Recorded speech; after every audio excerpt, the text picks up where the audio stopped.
give you a rundown of the schedule for the evening, and, well, first introduce the speakers. So Dan Bارکر started out as an evangelist at the age of 15. He received a degree in religion from Azusa Pacific University and was ordained to the ministry in 1975. He preached for 19 years before gradually outgrowing his religious beliefs, and he's written several books about the experience. These include Godless, How an Evangelical Preacher Became One of America's Leading Atheists, and most recently, The Good Atheist, Living a Purpose-Filled Life Without God. He's now the co-president of the Freedom from Religion Foundation and co-hosts Free Thought Radio, a national weekly show on the Air American Network. He also gives lectures and participates in debates around the country, and tonight he's excited to participate in his 97th debate. And Hamza Tezortziis is a public speaker on Islam, a researcher, a writer, and an activist. Hamza has debated various academics and intellectuals and delivers presentations on topics ranging from does God exist to can we live better lives without religion. Hamza was brought up in London and attended school and college in the area. He studied psychology at the University of Westminster and went on to study Western and Islamic philosophy. He is married with 2 children. So those are the debaters. The format of the debate will go like this. We'll have opening statements of 20 minutes each. Hamza will begin. Following the opening statements, we'll have a series of rebuttals sort of in reverse order. So Dan will begin with the rebuttals. First an 8-minute rebuttal, then a 5-minute rebuttal from each. And then we'll have 7-minute closing statements. After the closing statements, we'll pause so that people can leave if they want. You need to pause because the room is not convenient. So we'll pause for a few minutes while people leave. Those of you who want to stay for the question and answer period, we'll do question and answer until 10 o'clock. The way the question and answer period will work, you should all have an index card. Right? How many people lack index cards? Some. Do you want to pass them around? Well, the idea is you should write down your questions as they occur to you in the debate, questions that you would like to ask. When we pause after the closing statements, we'll pass the cards up and select some questions, as many as we can fit, before 10 o'clock. And we'll break up at 10. For the participants, we have this handy timed color-coded card system. Green means 1 minute remaining in your time. Yellow means 30 seconds remaining in your allotted time. Red means stop speaking as soon as possible. I'm colorblind.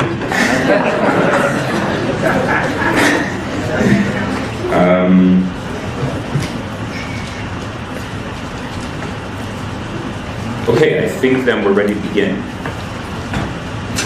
The first statement will be Hamza's opening statement of 20 minutes. Enjoy.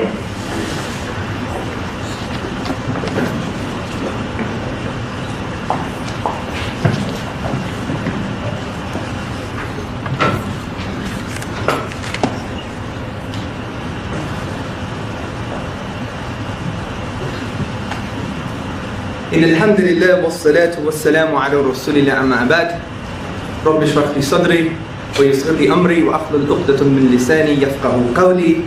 Brothers, sisters and friends, I greet you with the warmest Islamic greetings of peace. Assalamu alaikum wa rahmatullahi wa barakatuh. Which basically means may the peace and blessings of God be upon you all. First and foremost, I'd like to thank you for coming tonight to address a very important question.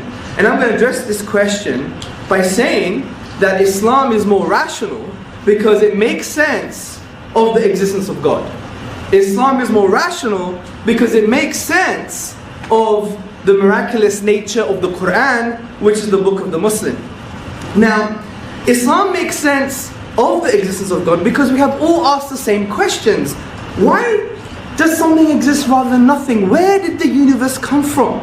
Now, in response to this question, some atheists have claimed the universe is a brute fact. It's eternal. It just is.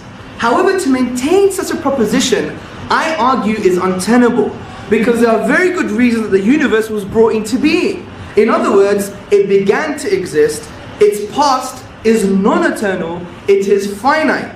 Now, to substantiate this claim, we can bring to our discussion 2 points. Point number 1, the absurdity of an actual infinite history of past events for the universe, and number 2, Big Bang cosmology. Now, the universe must be finite because it is absurd to postulate that the universe has an actual infinite history of past events. Let's take the following example to illustrate this point. Now imagine I'm an American football player, and before I could pass the ball to one of my teammates, I have to ask permission from my coach. But he has to ask permission also. And if this goes on forever, will I ever pass the ball to my teammate? No, I wouldn't. And this highlights the absurdity of infinite regress of causes. And this applies to events too. Therefore, there cannot be an infinite history of past events to the universe. In light of this, the famous German mathematician David Hilbert, he said, "The infinite is nowhere to be found in reality. It neither exists in nature nor provides a legitimate basis for rational thought." Also, the universe must be finite because modern cosmology concludes that the universe is not infinitely extendable into the past. It must have had a beginning. Now, according to modern cosmologists, the hot standard model of the Big Bang is where physical time and space were created and matter and energy were created at a point which the cosmologists call singularity. And clarifying this, John Boslow, the author of Stephen Hawking's universe, he states, "It was not just matter that was created during the Big Bang, it was space and time that were created. So in the sense that time has a beginning, space also has a beginning." Now there are other models of the Big Bang, such as the oscillating and the vacuum fluctuation models. These has arisen as a result of an assumption of an eternal universe.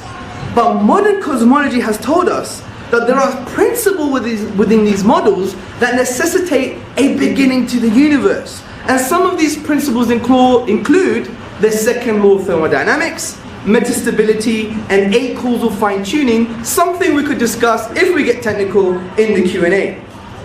Thus, the Big Bang model describes our universe as having a beginning a finite time ago.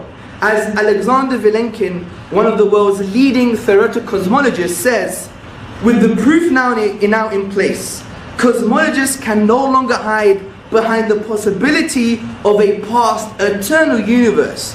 There is no escape, people." He didn't say people, I said people. They have to face the problem of a cosmic beginning. Now in light of this, there are 3 possible explanations. Number 1, the universe came out of nothing. Number 2, the universe created itself. And number 3, the universe has a cause. Now, we know the universe couldn't have come out of nothing because, frankly, out of nothing, nothing comes. This is an undeniable philosophical principle. This is why the philosopher B.J. Swartz, in his publication about time, explains, if there is anything we can find inconceivable, is that something could arise from nothing. We also know the universe couldn't have created itself because that would imply a paradox. Just imagine your mother giving birth to herself. I know it's messy, but it's an impossibility. Also, philosophically, it would imply that the universe existed and didn't exist at the same time. Therefore, the best explanation is that the universe has a cause. Now, this doesn't mean it's God. It doesn't mean it's Buddha, Allah, and it doesn't mean it's Dan Bارکر, right? It doesn't mean anything. What it means is that there's a cause. But upon conceptual analysis, which basically means, let's think hard about this cause. Let's think critically, using our rational faculties. We will come to some striking conclusions. Now, since this cause created the universe, which includes time and space, I would argue it must be one. Because if we follow Occam's razor, which enjoins us not to posit causes beyond necessity, entails that this cause must be one.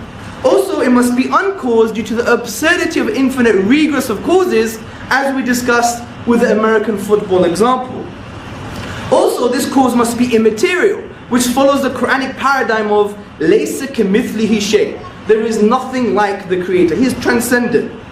Because since this cause created time and space, it must therefore transcend time and space, which really means transcend the material world. It must be powerful, because it created the whole universe. It must be intelligent, as it created all the laws in the universe, and a lawgiver or lawmaker implies intelligence. Significantly, this cause must be able to have a relationship with the material world because it has a will. Now think about this. Since this cause is uncaused and therefore eternal, and it brought into existence a finite effect, it must have chosen the universe to come into existence, and a choice indicates a will, and a will indicates it can have a relationship with conscious beings within the universe. Now what we've done, just by reflecting upon reality, we've concluded what the Quran, which is the book of the Muslims, concluded 1400 years ago. As God says in the 112th chapter, say, He is God, the one, the only. God, the eternal, the absolute, He begets not, nor is He begotten, and there is nothing like unto Him. Now before I get to my second argument, that the Quran is a miraculous discourse, I really want to basically have a new conversation with you guys today. I want us to be in an emotional, intellectual space where we can connect with each other. So I want to deal with some, what I would argue, outdated atheist cliches concerning this argument, so hopefully we can move along positively. And contention number one is quantum physics undermines this argument, because there is a claim that particles come from nothing and that subatomic events do not correspond with causality. So things can begin to exist without a cause, and things can come out of nothing. Well, firstly, the quantum vacuum is not nothing. It is something. It is a sea of fluctuating energy. It has a rich structure and obeys the laws of the universe. Like philosopher of science John Polkinghorne, he states, it's not nothing. It's a structured and highly active entity. Also, there are deterministic perspectives adopted by physicists. For instance, the David Bohm interpretation being one of them. As Polkinghorne states, Bohm's theory, there are particles which are unproblematically objective and deterministic in their behavior. Contention number two. If the actual infinite is not real, then how can God be actually infinite? Well, listen to the argument. When we say the actual infinite is not real, we mean an actual infinite of discrete segments. The infinity of God is to be understood in terms of an undifferentiated infinite entity. Let me make this a bit more simple. The infinity of God is qualitative and not quantitative. It has nothing to do with an infinite set of definite and discrete finite particulars. Contention number three. Stephen Hawking, the renowned physicist, in his new book, The Grand Design, has shown, apparently, that the universe can self-create. It can come from nothing. Well, he states in his book, because there is a law like gravity, the universe can and will create itself from nothing.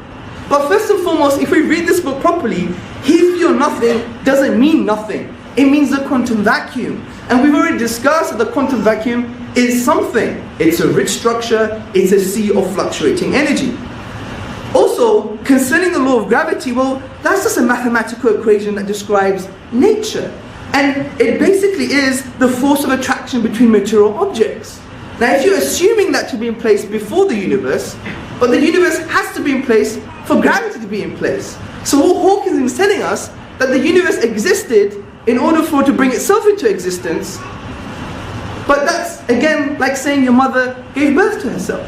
It's a paradox. The final contention. The universe can't have a cause, because the universe is the beginning of time, and to claim such a thing would be tantamount to saying, what's north of the North Pole? Now, this firstly assumes that you need physical time for causality. This is not true. I would argue the claimant has to prove this. Take the Big Bang for example. The initial singularity of the Big Bang is not considered to be part of physical time, but constitutes a boundary to time. However, cosmologists say it's still causally connected to the universe. So what this shows is that even though physical time didn't exist at this point, there is still a causal connection with the universe. So by analogy, God's act of creation can be the same. In other words, it's prior causally, but not prior in time. Now, let me go straight to the second argument, which is Islam makes sense of the miraculous nature of the Quran. Now, first and foremost, let's define some things here. What do we mean by miraculous, by miracle? Now, the word miracle comes from the Latin word miraculum, meaning something wonderful. Now, The old ironclad definition of miracles, the David Hume definition if you like, was a violation of natural law. But I think this is incoherent, because what's a natural law? A natural law is just an inductive generalization of patterns we perceive in the universe. Now if something transcends the pattern or changes, doesn't mean it's a miracle. Maybe we haven't been looking hard enough. And this is why the philosopher Belinsky observes, so as long as natural laws are conceived of as universal inductive generalizations, the notion of a violation of a natural law is incoherent. So I would pose an Islamic philosophical point here. Islamic thinking states that a miracle is an act of impossibility. Once we have exhausted all of the possible naturalistic explanations, then it's a signpost to the transcendent and signpost to the divine. And to substantiate this for the Quran, I would use two arguments: the unique literary form of the Quran and the way the Quran describes natural phenomena. Now, the Quran is a thinking book. It teaches us to think. For instance, it says, أَفَلَا تَعْقِلُونَ, in Arabic meaning, do they not use their intellect? Do they not use their minds? But the Quran goes further than this and challenges mankind with regards to its authorship. And this challenge is with regards to its unique literary form. And this has a historical context, because the Arabs at the time of revelation 1400 years ago were the best at expressing themselves in the Arabic language. They were Arabic linguists par excellence. But they failed to challenge the Quran. They couldn't imitate the unique literary form of the Quranic discourse. As Foster Fitzgerald Arbuthnot, who was a notable British Orientalist and translator, states, and that though several attempts have been made to produce a work equal to it as far as elegant writing is concerned, none has yet succeeded. Now, the Quran's literary form descopes what we know of the Arabic language, because the Arabic language can be divided into various literary forms: rhyme prose, also known as saj'a, straightforward speech, also known as mursal, and poetry, which have to adhere to the 16 rhythmical patterns known as the al-bihar. Now we know the Quran is not rhyme prose, because rhyme prose has certain definable features, and the Quran transcends these features. As Devin J. Stewart, the famous Arabist, in his essay Rhyme Prose, which can be found in the Encyclopedia of the Quran, has shown that the structural features of Quranic Arabic differs from rhyme prose. We know the Quran is not straightforward speech because it has assonance, it has rhetoric, it has eloquence, and these are not the features of straightforward speech. We know the Quran is not poetry because none of the totality of each of the chapters of the Quran adhere to the rhythmical patterns of poetry. This is why Muhammad Khalifa, in his publication The Authorship of the Quran, concludes, readers familiar with Arabic poetry realize that it has long been distinguished by its exact measures of syllabic sounds and rhymes. All of this is categorically different from the Quranic literary style. And it's no wonder the scholar and Arabist A.J. Arbery, he states, for the Quran is neither prose nor poetry, but a unique fusion of both. Now, how does this make the Quran a miracle? Well, the reason the Quran is a miracle here is because when we go to the nature of the event, which is the Quran, the nature of the event, which is the Arabic language rather, and we exhaust all possibilities of the 28 finite letters, the finite grammatical rules, and the finite words, we cannot create the literary form of the Quranic discourse. And this shows that it's an act of impossibility. It is no wonder Professor Bruce Lawrence, in his book The Quran, a biography, says, as tangible signs, Quranic verses are expressive of an inexhaustible truth. They signify meaning, laid within meaning, light upon light, miracle after miracle. Now my second argument to substantiate that the Quran is a signpost to the divine is its descriptions of natural phenomena. For example, the scholar Muhar Ali, in his book The Quran on Orientalists, he says the Quran is not contingent on a 7th century worldview of natural phenomena. For instance, the Arabs at the time, they believed that the mountains used to keep the sky up. The Quran doesn't reflect none of this 7th century worldview. And I'm going to use, for instance, a stage in the development of the human embryo as described in the Quran. Now the Quran mentions the word nutfa. Now according to the classical dictionaries like Lisan al-Arab and the academic dictionaries like Lane's Lexicon, this word can mean a singular entity which is part of a bigger group of its kind, a single sperm from a collection of millions of sperms. It can also refer to one female egg from a group of many other eggs in the ovaries, and it could also mean a drop of fluid. According to the prophetic traditions of the Prophet Muhammad, upon whom be peace, explained nutfa as a combination of fluids from the male and from the female, and they're both responsible for genetic material. Now the Quran elsewhere describes the nutfa as a mingled entity from other entities. And think about this very carefully. All this multi-layered meaning of one concise word is in line with modern embryology and physiology. For instance, embryologists John Allen and Beverly Kramer in 2010, they state the human individual arises from the conjugation of two minute structures called cells, one from the mother and one from the father. These are called gametes. Together these gametes form a single cell, the zygote, from which the entire embryo, including its surrounding membranes, grows. Now how do we explain this, since the nature of embryological knowledge was based upon the works of Galen and Aristotle? And Galen and Aristotle, they had absurd views with regards to fertilization. Galen, for instance, said only the sperm has the faculties, meaning the sperm is responsible for the genetic material. We know this is false. Also, Aristotle had another absurd view. He said the sperm mixes with the menstrual blood. But the word for menstrual blood in Arabic is hayd. It's not nutfa. So the Quran actually goes against a 7th century worldview of describing natural phenomena. So where did he get this from? When we exhaust naturalistic explanations, he couldn't get it from Aristotle, he couldn't get it from Galen, he couldn't get it from Hippocrates, he couldn't get it from any of the medics at the time. Where did he get it from? This is an accumulative case to support that the Quran is from the divine. I would also like to add that this process also describes a physiological process. For instance, we know that these cell structures that form the zygote have to be contained in fluids. And we knew, as we just discussed, that the word nutfa actually also means fluid or a drop. Interestingly, sperm have to be contained in semen, and the ovum or the egg have to be contained in oviductal secretions. And this is recent findings in physiology, that the oviductal secretions support the process of fertilization. So again, we ask the question, how is this in line with modern science? This book should be a reflection of a 7th century worldview, but it's not. And we could give many more examples during the Q&A. I really want to entertain a positive discussion with you guys, inshallah, which means God willing. Now, just to end, I have 1 more minute. I'd like to say that, look, this is not just about intellectual gymnastics. This is about who we are as human beings. Especially you Americans, right? Always claim about freedom and the pursuit of happiness and liberty. Very important concepts. But I want to raise something here. How do we achieve true freedom? An American writer once wrote that being born is like being kidnapped and then sold to slavery. And that's so true, because we're just a reaction of a biological and social circumstance.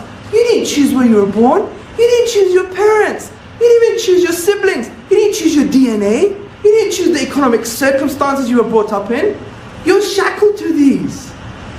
So how do you attain true freedom? In Islamic spirituality, we say the way to free yourself from this social biological conditioning is actually to worship God. And by doing that, you free yourself from the slavery of your own desires and the slavery of the reaction to social biological processes. And hopefully we'll discuss this a little bit more in the Q&A and maybe transcend some of the intellectual gymnastics that I've been practicing so far. Thank you very much for listening.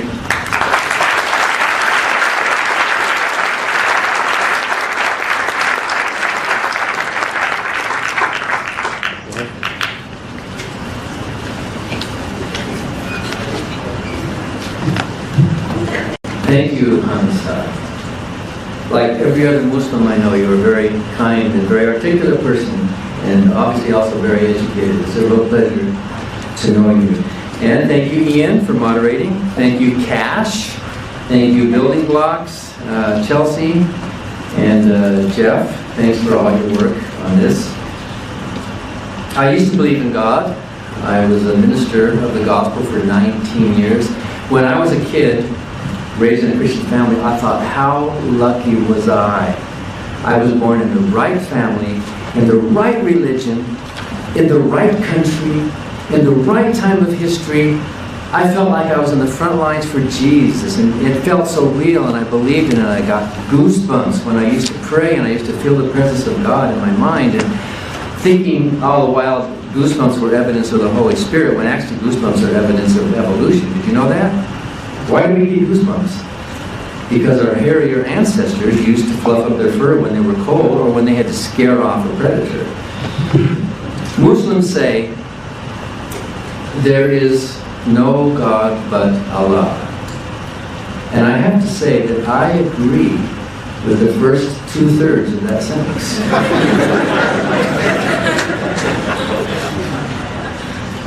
Atheism is the absence of a belief in God. Atheism is not a positive moral philosophy. It's not a positive philosophy at all. It is simply the absence of a belief. There is a subset of atheists who do take it a step further and claim they do believe there's no God. But basic atheism is simply not believing in a God. Since there's no evidence for a God, it is rational, therefore, not to believe in such a being. Since there is evidence that religions are natural human creations, it's not rational to insist, in the absence of evidence, that any particular religion, such as Islam, is a supernatural exception. During my rebuttal time, I will tell you exactly what's wrong with the arguments that Hamza gave. He's well-meaning and he's articulate, but he's wrong. His arguments are stretches. But first I want to make my own case here.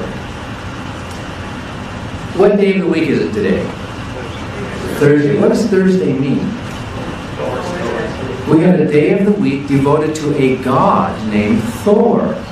There were people all over the world, millions of people, good people, who were born into a religion of this sky god, thunder god named Thor, and they lived their lives worshiping this god, and they died worshiping that god.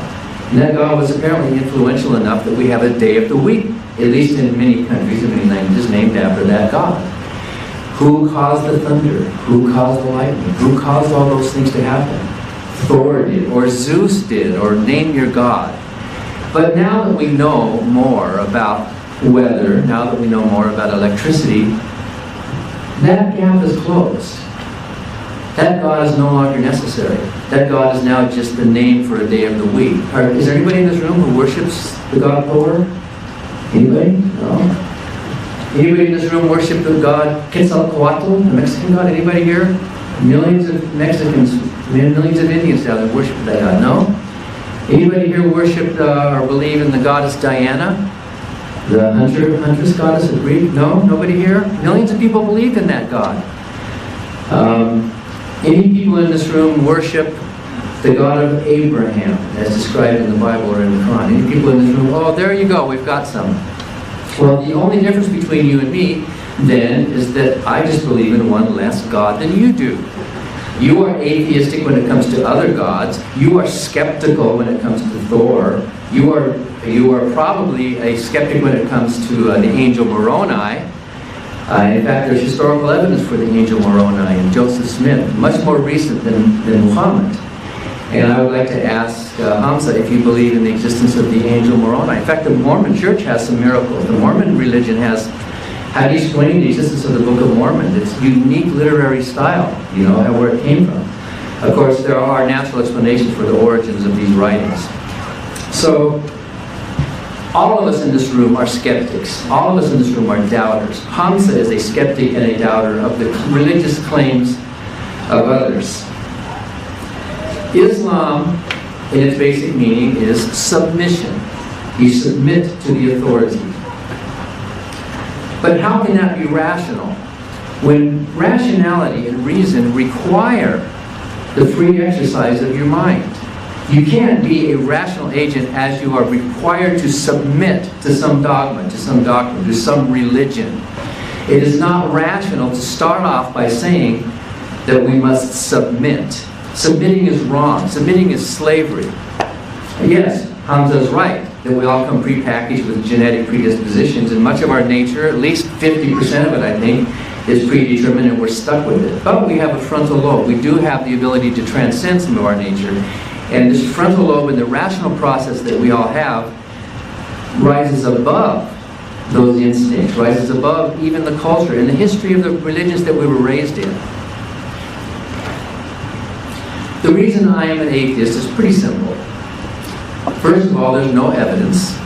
If there were evidence, think about this. If there really were evidence, it would be on the table. It wouldn't be something as flimsy as the existence of the Quran and supposed miracles of the way the Quran is worded. If there really were evidence for a God, by now, somebody should have won the Nobel Prize for pointing that out. Think about it. If there really were evidence, anyone, any scientist, any skeptic, any doubter, anybody would bring it forth and say, here we go. We have positive evidence for a God. I'm also an atheist because there's not even a coherent definition of a God. What is this God made of? How can a spiritual being exist? Sometimes the definitions that are given, I've debated other Muslim scholars. One of them said, God, Allah, is infinitely merciful. I think most Muslims believe that. God is, in fact, isn't that in the very beginning? God is all merciful, ever merciful. And he said, but God is also infinitely just. He is all just. Well, that's impossible. If you have a God that's defined as infinitely merciful and infinitely just, if that's your definition, that God does not exist because it cannot exist. What is mercy? Mercy is distributing punishment with a less degree of severity than is deserved. Mercy means that you let someone off with less punishment. What is justice? Justice means that people get punished with what they deserve. That's what justice is. You don't send a kid to jail for stealing cookies, right? You have a certain sentencing and punishment for a crime. So if Allah is infinitely merciful, think about this. If He's infinitely merciful, all merciful, ever merciful, then there's no need for hell. I can't go to hell if Allah is infinitely merciful, right? Because infinite mercy means no matter what the crime is, even disobeying Allah, even refusing to submit to Allah is one of those things that would be covered by infinite mercy. Therefore, it is a contradiction in Islam to claim that Allah is infinitely and ever merciful, and yet there's still a hell to punish those of us who somehow escape that mercy. If God is infinitely just, then He can't be merciful. So if that's your definition of a God, that God cannot exist logically, rationally. Of course, different theologians and different religions have different definitions of a God, and they tinker with them. Even within Christianity, they have to tinker with omnipotence, omnipresence, omniscience to make, and with the problem of evil to try to make this God palatable to it. But if God is defined in mutually contradictory ways, then we can say not only is there no evidence for such a God, it'd be like arguing for the existence of a married bachelor. Can a married bachelor exist? No, it self-contradicts. So I have yet to see a coherent definition of Allah or Jehovah or a spiritual being that makes any sense to know what we're even talking about.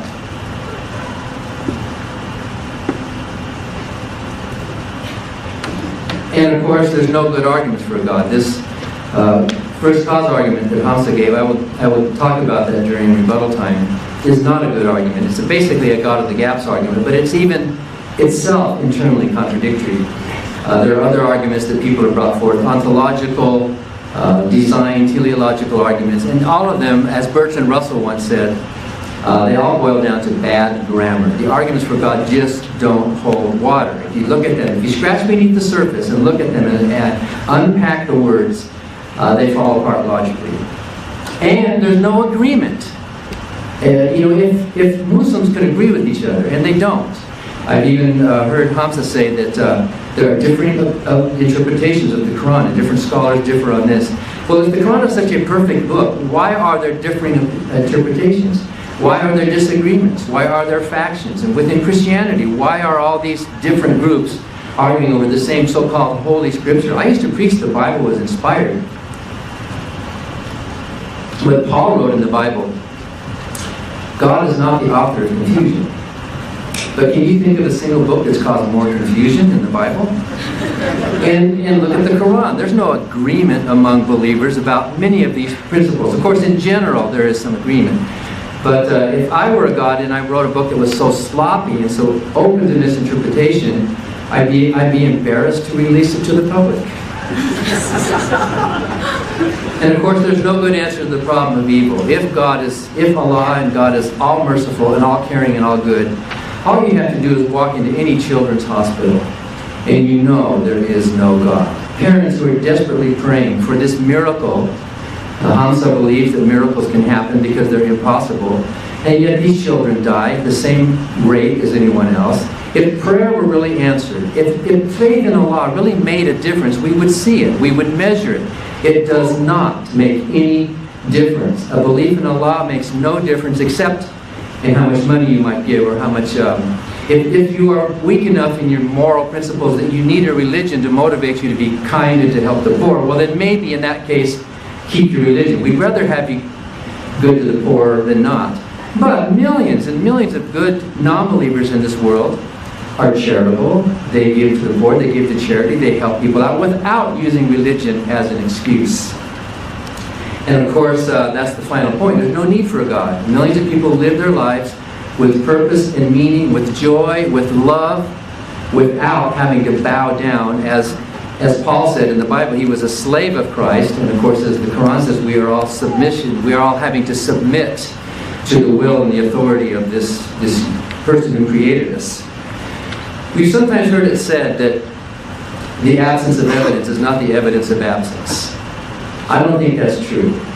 I think the absence of evidence it's not proof of absence, but the absence of evidence is indeed evidence of absence. In fact, you can hold it in your hand. For example, suppose there were a bomb scare, and we all had to leave this building. And the authorities came in, and we were all standing outside waiting. And the authorities went through the whole building, and then they finally announced, okay, it's clean, you can come back in. Would you come back in? Would you have proof that there's no bomb? Probably they would go through the building, they would probably make a checklist or a chart or something, and they would look in all the trash cans and all the drawers, and then whatever they would certify the building is clean, right? Would you have proof of absence? No, but you would have evidence of absence. That chart you could hold in your hand would be evidence of absence. The same thing happens when we look for a God. If a God existed, the universe should be different in some way. There would be some way that we would note it. But as we look through the universe, as we go through the trash cans and the drawers, and we look everywhere, we see a universe that looks as if there is no God. We actually do have evidence of absence. In fact, Victor Steiner, the physicist, in his book, God, the Failed Hypothesis, says, if God is a hypothesis that's carefully defined, then it fails. The existence of God fails all tests. One of the reasons, there are many reasons why Islam is not rational, and one of them is that the Quran is based on hearsay. We have hearsay testimony, which would not stand up in a court of law, that a man named Muhammad went into a cave and he got some words to recite. Recite. The word Quran means to recite. In fact, I think the very first recitation, correct me if I'm wrong, Hamza, historically was that God created humans from a blood clot. That's the word that I have in one of my translations. Other translations say other things. And by the way, different translations of the Quran contradict each other. And I have two different versions, and sometimes the same verse is translated different ways in the English. Arabic is not that strange of a language. Arabic is a language like any other. All languages have problems with translations, but Arabic is not that special. It's a wonderful language. It's unique, but all languages are unique. When you translate from Spanish, or when you translate from Greek, when you translate from Arabic, you're going to have some problems. But if there is an all-knowing, all-caring God who cares about this message getting to us, then why wouldn't He make it so that the translations would be understandable to all of us? What we do know about the Quran is that it was written by human beings. And what we do know from history is that human beings make mistakes. Whoever put that book together was a human being. Was it Abu Bakr who gave the canon, the original canon for the Quran? Which is just a guy. Why do we take his word? Why do we think his word is special? He's just a guy, just like the people who wrote the New Testament. They had a religious agenda, and everyone claims the New Testament has these irreproducible miracles too. The Book of Mormon has these miracles, and look at all those things. They're just people. They're just human beings. I think Hamzه agrees with me that someone like Joseph Smith, although he claims to be inspired, he claimed to have found in this hole in the ground these golden tablets, he was just a human being who exaggerated. He made mistakes. He was wrong. He misinterpreted. The people who put the Quran together were human beings. Human beings make mistakes. They made a mistake with the Quran. The Quran has verses that are contradictory within it. It can't be a perfect book if it has verses that contradict each other. One example, there is a surah that says that hell is eternal. Hell lasts forever. But I read another surah, if I can find it, if you want me to look it up for you, that says, no, hell doesn't last forever. It lasts as long as the earth lasts. So there's a contradiction. A perfect being who was writing a perfect book would not have put verses in there which contradict each other. And that's just one example. Now, if I were an Islamic scholar, I would say, well, I can interpret and reinterpret. But then there's the problem. Why does it have to be interpreted and reinterpreted? Why can't it just be clear? The Quran is not clear, just like the Bible is not clear. And I think one of the main reasons that the Quran is not a rational book is that instead of using reason and argument to make its point, the Quran uses a threat of violence. Hell is a threat of violence. Stephen Prothero, who was reading through the Quran, says, this is not amazing literature, this is not special literature. He said the Quran reads like a fire and brimstone sermon from start to finish. Let me give you some examples. We have prepared for unbelievers a shameful punishment. I'm the unbeliever, okay? This is talking about me. You Muslims who think this is a wonderful book, it's talking about me. I'm a non-believer. Those who disbelieve our revelations shall be cast into hell. And when their skin is burnt up and singed, we shall give them a new coat, that they may go on tasting the agony of punishment. For God is almighty and all-wise. So the believers will laugh at the infidels on that day, regarding them from their cushioned seats. So you're going to sit on a cushioned purple couch underneath the fig tree with these dewy-eyed young women sitting next to you, and you're going to be laughing at me for having the temerity to think my own thoughts and disagree with your... I'm an infidel, I'm a non-believer. Your book is arguing from a threat of violence to me.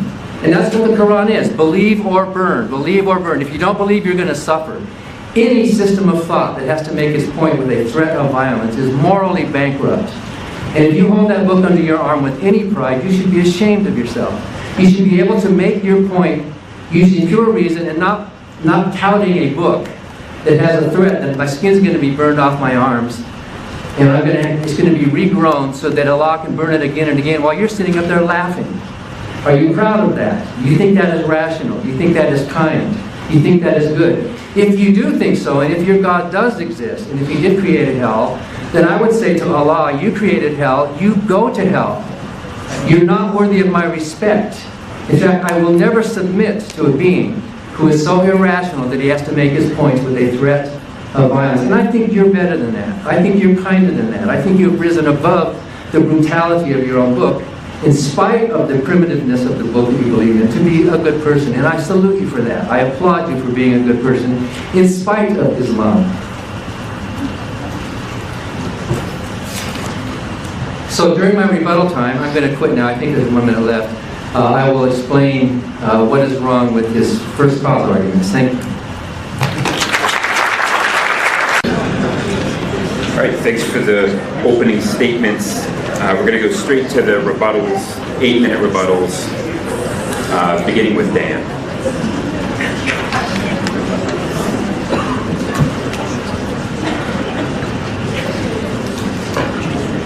Yeah, just look at these over real fast.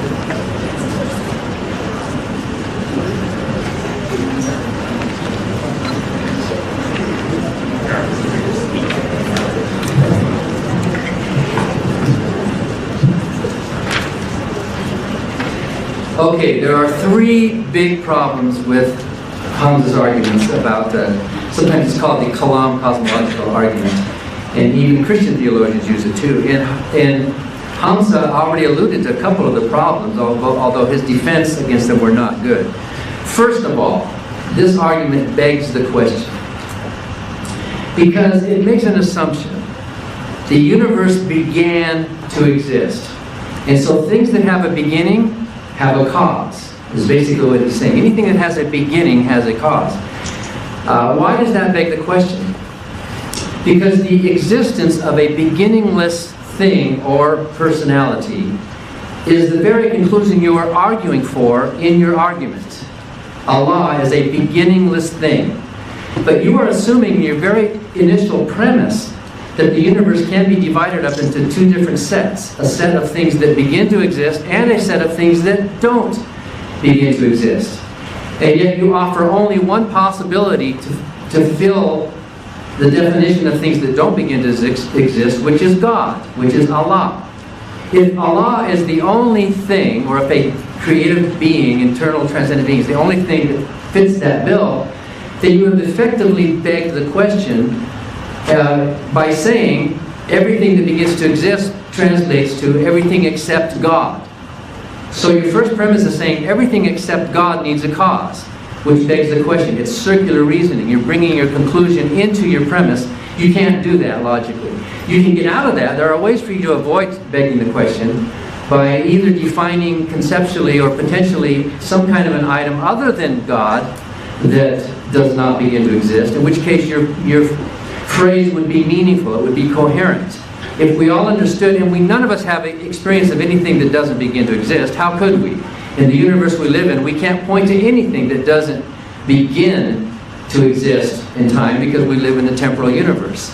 So right there from the start, you are kind of secretly packaging your conclusion into your premise by assuming the very thing you're trying to prove. You've already pointed out that the argument is self-refuting, although you think you had a response to it. When you say that an actual infinity cannot exist in reality, or who did you quote saying the infinite is nowhere to be found in reality, but you say that God is some kind of a different kind of infinity. He's not a discrete infinity. But let me ask you this. The person who's going to make the football pass has to get permission from the coach, who has to get permission from somebody. If there is a God, if Allah exists, and Allah somehow, either in or out of time, let's assume that it makes sense to talk about causality outside of time. I don't think it does, but let's just assume that it does.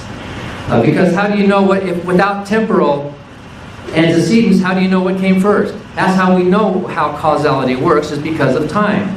We don't look at an effect and then think the cause happened later.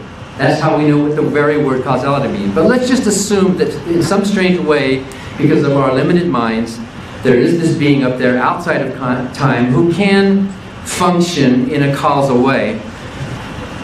Before Allah created the universe, in your interpretation, He must have had some thoughts. He must have decided for some reason, either I'm lonely, or my justice, or my holy, or whatever his reason. He must have had some thoughts for it before, or if you don't like a temporal word, antecedent to the decision to create it. There must have been a thought in the mind of this being antecedent. And then let me use the word before, even though that's a temporal word, because in cause and effect we can talk about logic. One thing follows another, whether inside of time or out. And so before or antecedent to that thought, Allah must have had a preceding thought. And before or antecedent to that thought, Allah must have had a preceding thought. And according to you, these are thoughts in the mind of a being. According to you, there cannot exist an infinite regression into a timeless non-beginning in reality. Therefore, in the mind of Allah, there must have been a first thought. If an actual infinity cannot exist in reality, we're not talking about discreteness, we're not talking about numbers, we're not talking about where does the set of negative numbers begin. And even you are correct to point out that we can't find that within reality. If we can't find that within reality, then neither can we find that within the mind of a God. A God would be subject to the same limitations that you think the universe is subject to. If the universe cannot come from nothing, then neither can God come from nothing. If God exists, if Allah exists, He is a thing, He's something, right? He's not nothing. If nothing comes from nothing, then Allah can't come from nothing. Allah had to have a creator as well. And if you posit, therefore, the existence of a being or an entity that is eternal, then how can you fault scientists for hypothesizing that the universe itself is eternal, could be eternal? Where did I lose my water? When you're talking on the clock, you know, your mouth doesn't lubricate like normal. So. I won't say thank God, I'll say thank Jeff for the water. We should give thanks where thanks is due, not to some imaginary being. But another problem with this argument is that it's comparing apples and oranges. And I'm surprised that Hamza doesn't see this. The word universe these days refers to our particular universe that we're in now. Cosmologists don't use the word universe anymore. In fact, I don't think any cosmologists think it was a singularity anymore. You're reading science books from 20 years ago, I think. Hawkins has given up on the word singularity. No one thinks the Big Bang started with a singularity. Now, of course, most people think that we're at that minimum, that Planck distance, or whatever they call it, the Planck constant minimum. And in Dick Stinger's books, he talks about the possibility of a biverse, where time flows. And that point was really a point where time is flowing in opposite directions. But in any event, the confusion you're making here is you're confusing logical spheres. When Bertrand Russell was debating Copplestone back in the 40s, asking about the word universe, Bertrand Russell said, well, the word universe, today he would use the word cosmos because of the possibility of multiple universes. In fact, Hawking and even Paul Davies now are all on board with the high likelihood of there being a multiverse, in which case our particular universe that did begin with the Big Bang is just one of many. It's not the cosmos.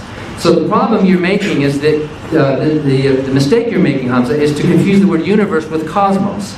So yes, our particular universe did have a beginning in space and time, space-time, and like you say, it could be like a point of the North Pole. What's north of the North Pole? Well, the North Pole is just a point like any other. So it wasn't like there was the beginning of time where the clock started ticking. So you're comparing apples and oranges. Even if our particular universe did have a beginning, that beginning doesn't apply to the cosmos itself. What you're doing is you're trying to jump up a logical sphere. And what Bertrand Russell said to Copplestone, it would be like saying, well, since every human being had a mother, therefore the human race had a mother. That doesn't follow when you jump up from apples to oranges. And that's the logical mistake you're making by confusing and conflating logical spheres. So your arguments don't work, your evidence doesn't work, and during a further rebuttal, let's talk a little more about the Quran.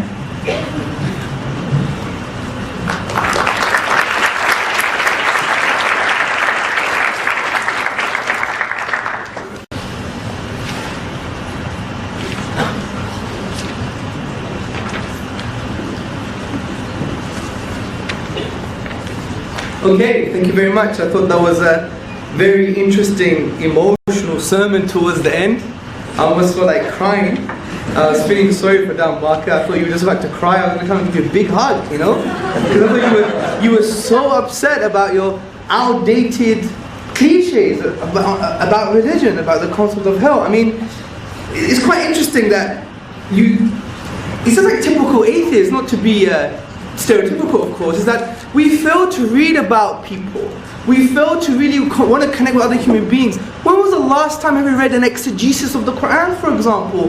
When was the last time that we read what is Islamic law in the eyes of a Muslim? Do we do that? Or do we go straight to the shelf and say, what does Robert Spencer have to say?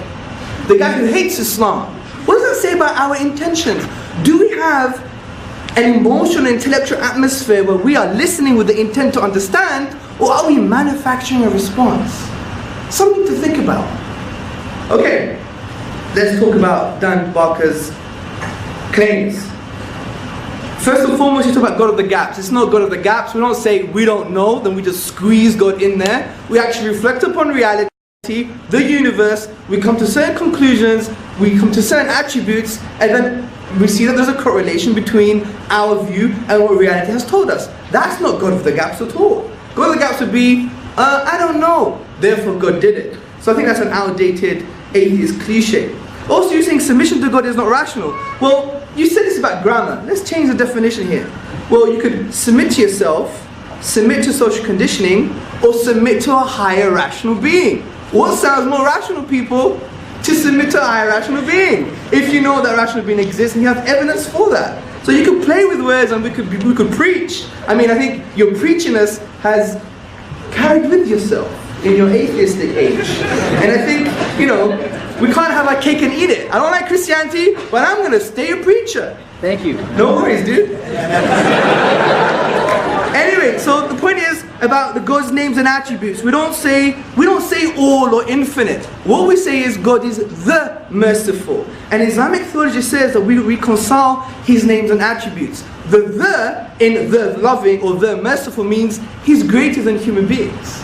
And then when we look at all His names and attributes, we see them via His oneness and we reconcile them together. We don't say He's infinite this, infinite that, and infinite this. No, Islamic theology says He's the merciful, the just, and we take these names and attributes and we reconcile them together, for instance. Also, you talk about difference of opinion. Well, that's going to happen when you have human agency anyway. You have that with anything. And we consider difference of opinion in the Islamic tradition as a mercy. Imagine everyone being the same. Imagine everyone looking the same and acting the same. I mean, what's with that? That's boring, right? Yeah? We're not boring people, Muslims, you know?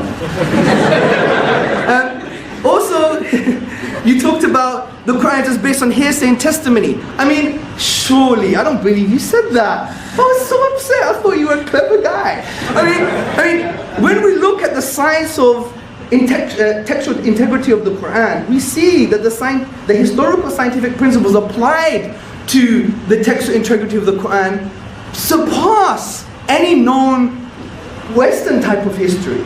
For example, we have a philosophy of the matan, which is the text itself, and the isnad, which is a chain of narration. And each person in the chain of narration has a biography. Was he trustworthy? Did they meet each other? So the sciences of textual authority in the Quran are extremely, extremely sound. But significantly, what I'd like to add is the main part of the preservation of the Quran is based on oral tradition. An oral tradition. And it's not just Chinese whispers, because it's based upon something in Arabic called mutawatir reporting, which is recurrent testimony. Now, recurrent testimony, as C.A. Cody in his book Testimony says, many things that we believe in is because of testimony. You probably believe China exists because of testimony. Many of us have never been to China before, but yet we believe China exists. Now, with regards to the Quran, it's based on recurrent reporting that has been reported by so many different people at different times and places, all going back to the Prophet Muhammad, upon whom be peace. To claim that that's not the Quran is to claim a conspiracy, that they had a time machine and conspired together to say this is what the Quran is going to be. Also, you talked about the contradiction. Please find it for me. I've never heard of that before. That sounds like it came from left field. Also, the threat of violence, for example. I mean, come on, this is so shallow. What we're saying is, a disbeliever is someone who has been given evidence and out of his arrogance rejects it. Out of his arrogance. Like kufr, the disbeliever means someone who has a veil over the heart. They cover. Like, you know, the farmer who puts a seed in the soil and he covers the seed. Like, you're covering the truth. This is what we mean. We don't believe someone like a red Indian who's never heard about Islam. We don't say that person is going to hell. We don't have this type of theology. That's a straw man. He's built a logical fallacy. He's built a straw man of Islam. I suggest you need to start reading around the intricacies of Islamic theology.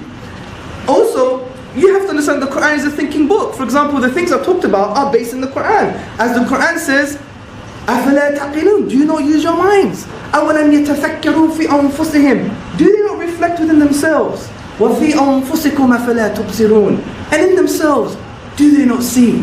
Are you going to base your life on your forefathers, even if it's based on no knowledge? These are rational principles. It's an existential text that makes you think about the meaning of existence and who you are. You're being quite unfair, Dan, you know?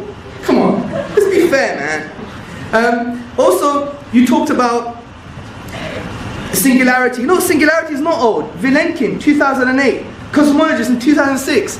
Even recently, cosmologists are understanding the concept of singularity. It's not old stuff. I mean, you could talk about Stephen Hawking all you like, but it doesn't mean he's right just because he's Stephen Hawking. I mean, that's an argument of authority, right? You're standing on the shoulders of giants. Also, you talked also about that why isn't everyone a Muslim? Or why isn't the evidence on the table? That's again a logical fallacy. You're standing on the shoulders of giants.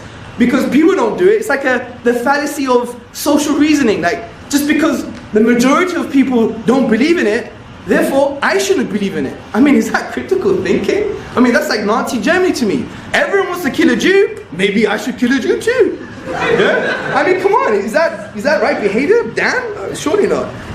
Also, you spoke about apples and oranges. Again, you have a grammar problem. No, I see the universe as an object because it has a spatial temporal boundary. I'm not saying it's a category of things. So I don't think your argument here works. And also, you think that we have a special pleading to God with this argument. But since the atheist has always maintained the same about the universe, as beginning as an uncaused, then you're doing the same thing. I mean, interestingly, Professor Anthony Flew said that we need to make a choice. Either the universe is uncaused, or the cause of the universe is uncaused. Now, I think in light of tonight's evidence, we know that the universe is caused, and the cause of the universe is uncaused. Also, you talked about, well, then who caused God? Well, the thing is, God never came into being. Rather, we know we have evidence the universe came into being. And finally, you spoke about God's thoughts, but we say that that's a fallacy, it's a straw man argument with regards to who God is. We say that his intentions, if you want to put them even into that kind of words, are eternal. And there's a difference here. There's not like a discrete, finite kind of process going on that you could claim that the actual infinity doesn't make sense with regards to God itself, which I discussed in the initial part of my presentation. But more of that in the next part of the rebuttals. Thank you.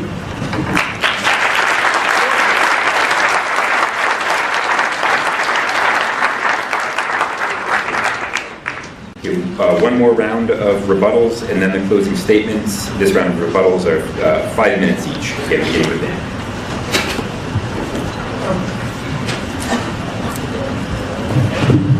So, did Allah create the universe and say, oh look, I created the universe, now I better decide to create the universe?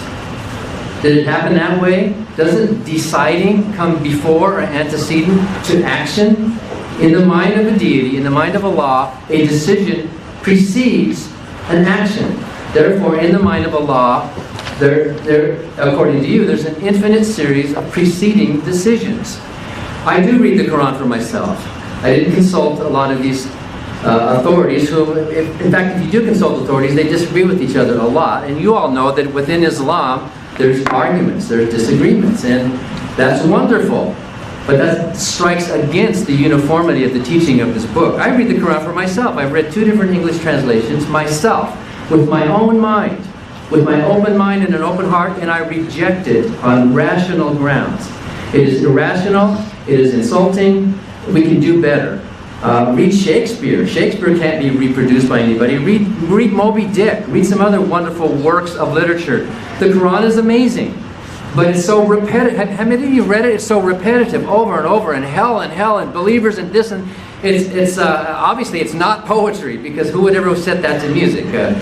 But let me read to you here. Here's 4, Surah number 493. Anyone who kills a believer intentionally will be cast into hell to abide there forever and suffer God's anger and damnation. Forever. Hell is forever. But Surah 11, and I didn't get this from a book, I just got this from reading myself. And those who are doomed will be in hell, for them will be sighing and sobbing, where they will dwell so long as heaven and earth endure. So the punishment in one surah says they suffer in a hell forever. The verse in another surah, which you're asking me to read with an open mind, contradicts this surah. When I was a Christian apologist, I would have been real good at finding some rationalization. But the plain words of the text here show me that this book is contradictory. So please don't accuse me of special pleading or of looking up somebody else's. This is from my own reading. The Quran does not surpass science. Why didn't Muhammad tell us, or why didn't Allah tell Muhammad something about, why didn't he say, by the way folks, wash your hands before you eat? Why didn't he tell us about the germ theory of disease or something? Why didn't he come up with these basic kind of rough ideas? And even in the Bible you can find supposed answers to prophecy that if you interpret them a certain way, more or less comport with what we think we know about cosmology or about science today. But there's so much more useful that the Quran could have said to us, that Allah could have said to us, which would have been much more important. then bow down and submit, and make sure you're pointing in the right direction, because the direction is important. And by the way, that makes Islam a kind of flat earth idea. Why is it important to point to Mecca? By the way, Mecca is not that way. Mecca is actually kind of this way, and yet people, you know, the mihrabs, is that what it's called? They seem to be pointing out into outer space somewhere, if you think about it. It's a flat earth mentality, and I know you think a lot in the Quran and a lot of Islam is metaphorical, but then why can't we also think, therefore, that God himself is metaphorical? If there is metaphor with hell and heaven and language use, then why can't we think that Allah himself is also a metaphor that Muhammad came up with? You say that the authority of the Quran is based on testimony that has a link. We don't know that. You're taking somebody's word for that. Nobody was there in the cave with Muhammad. He came out and told us what he said. Nobody was there to hear it except Muhammad. So we're taking Muhammad's word, just like you would take Joseph Smith's word that he saw the angel Moroni, whom I'm sure you doubt exists. I doubt that Muhammad actually heard a voice unless he was schizophrenic in some way, which happens with a lot of religious leaders. I doubt that that actually happened. Yes, conspiracies happen. All religions are a conspiracy in some way or another. That people are conspiring to put their best faith on it. The origin of the Quran is not that special. And by the way, you're wrong to say that the universe is an object. If you're talking about our particular event horizon of the universe we live in right now, this universe, yes, it had a beginning, it has an unbounded infinity to it. But the word universe, as you're using it, means cosmos. Cosmos is the collection of set of all things. The cosmos is all things that exist. Therefore, the cosmos cannot be a thing. The cosmos is a set of things. So you're comparing apples and oranges. Your logic is irrational.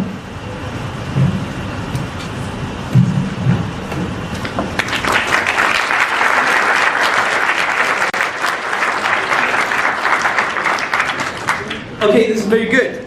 Let's go to the Shakespeare question. Shakespeare is inimitable. Oh Romeo, Romeo, wherefore art thou Romeo? Deny thy father, deny thy name. Or we can make it more Islamic. Oh Abdullah, deny thy mother, deny thy tribe. You know, we can make it that. But the point is, see, I want you to connect with me. I know you don't know what I'm talking about because you have no idea of the Arabic language.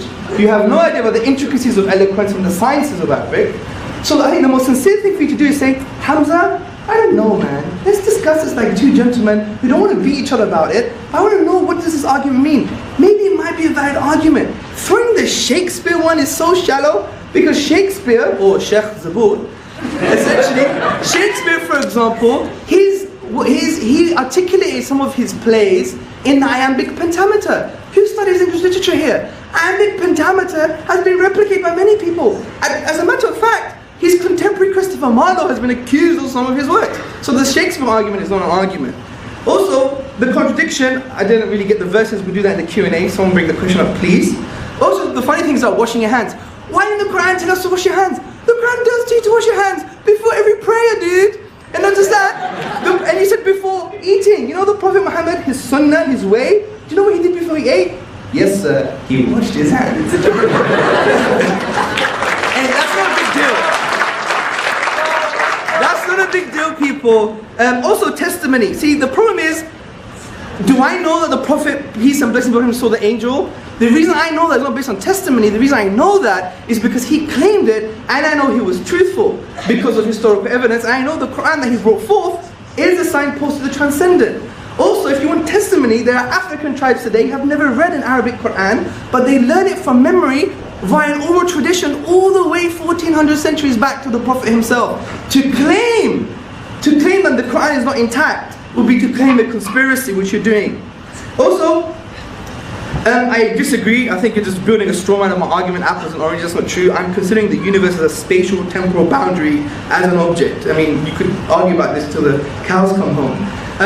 Also, you talked about flat earth, right? Well, this is not true because even the Quran itself mentions explicitly about basically the night and the day and uses the word taqweer. Basically, if you go to Arabic language, it's like putting a turban on, you know, a round head.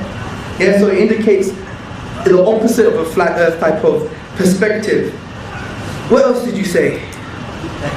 We didn't say much. I mean, you're a bit angry. You're angry at God, aren't you? Yeah. You sound angry at God, to be honest. Is this therapy for you? I mean, come on, man. It sounds like it's therapy for you, man. I mean, I study psychology. Cognitive behavioral therapy is cheap and it works. Thank you.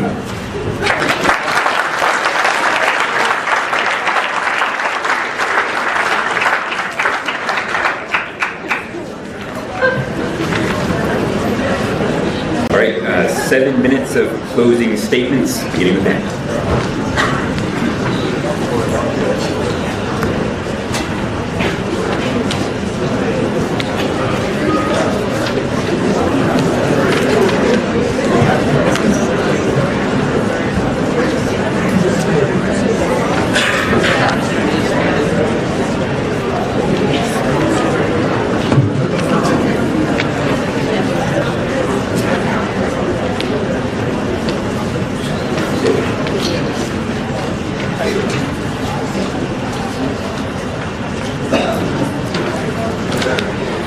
Okay, there was a lot we could not go into in much depth, but Hamza is completely missing this logical sphere thing, completely missing the point.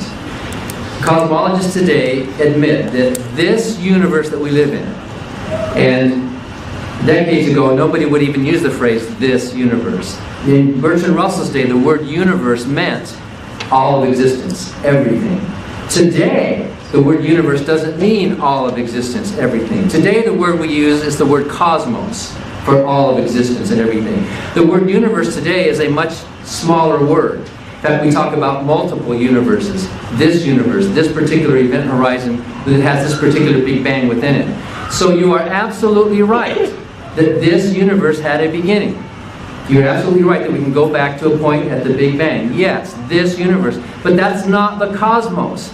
You are taking observations from within this universe and then jumping out of that logical sphere to the bigger sphere of the cosmos, which, as I pointed out earlier, many are very happy about the possibility of a multiverse, or even without a multiverse. Explanations for the origin of this particular universe. That's why you are comparing apples and oranges. You can't take, suppose I were to say, use a bad argument, that every nation began with a war. The alliance of all nations began 20 years ago. Therefore, there was a war 20 years ago.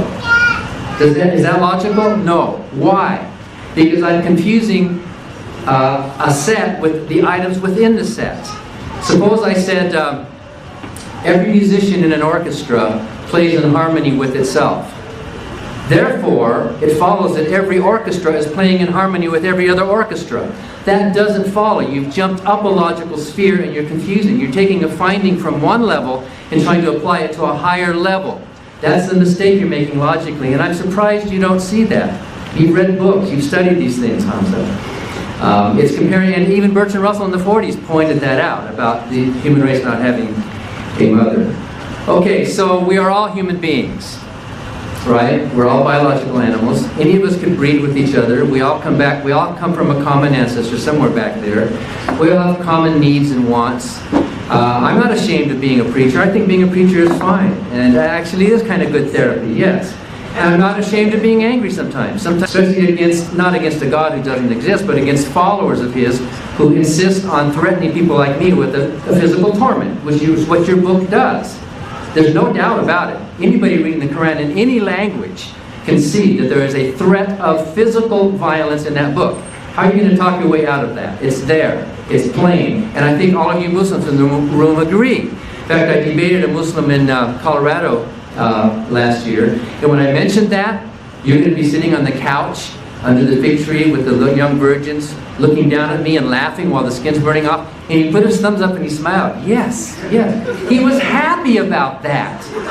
And by the way, there are Islamic scholars who do say, and I can give you tapes of it, that Allah is infinitely merciful. They use that phrase. One that I debated in Queens said Allah is infinitely merciful. He is ever merciful. He is all merciful, and He is infinitely just. So maybe you don't use those phrases, but some do. And my point was that if you define God that way, then you can show that that God is a married bachelor and does not exist. You might have a different definition, but I've never heard a coherent definition of what this God is. If God is made out of a spirit, how do you distinguish a spirit from nothing? Like the philosopher Delos McCown said, the invisible and the non-existent look very much alike. How do you know what a spirit is? We know things exist by how much space they take up. Things that exist can be measured. If they can't be measured, they don't exist. If they can't be limited in some way, along dimensions or how much time they take up, or weighed or measured, then they don't exist. And since I've never seen a definition of this Allah or God that in any way can be defined coherently or logically or measured in any way, we cannot say that that being does exist. It exists only as a concept in your mind and in the mind of Muhammad and in the mind of people all over the world. They have this idea of this being that exists. But we are all human beings with basic generals of human nature, and we all have the same needs and wants. What difference does it make? Why do you think it's more rational for you to use this religious belief of yours to live a life of meaning and purpose when millions of good people don't believe in your God and yet live lives that are just as good, if not better, than yours? What's the point? If the point is submission to avoid an eternal punishment, then that is despicable. If the point is to live a good life, then I applaud that. In fact, I think in the Quran, from my reading, there's more emphasis on good works and helping the poor within Islam than there is within the Christian New Testament. And I think that's one of the positives about Islam that we can say. Most Muslims really are concerned about directly helping the poor. But think about this. Picture this equation, all right? And let's see if you can solve it. Religion plus good works equals good works. Now solve for religion. What's the point? Why? Why spend all your time bowing down in prayer? Why spend all your time doing these rituals? If you separate the good from all the religions, Islam has a lot of good in it. So does Christianity, so does Judaism. All religions have good in it. The good is not a religious idea, it's a humanistic idea. The good is peace, avoiding harm, minimizing harm, increasing well-being, or whatever you want to call it. The good is the human needs and wants that we all share together. The things that distinguish a religion from the common, transcendent good that all of us human beings have, those things are not good things. What day of the week you should worship, what kind of clothes women should wear, what kind of recitations you should make, those are a waste of time. It's more rational to spend your time and your energy doing actual good rather than investing in a divisive, irrational religion.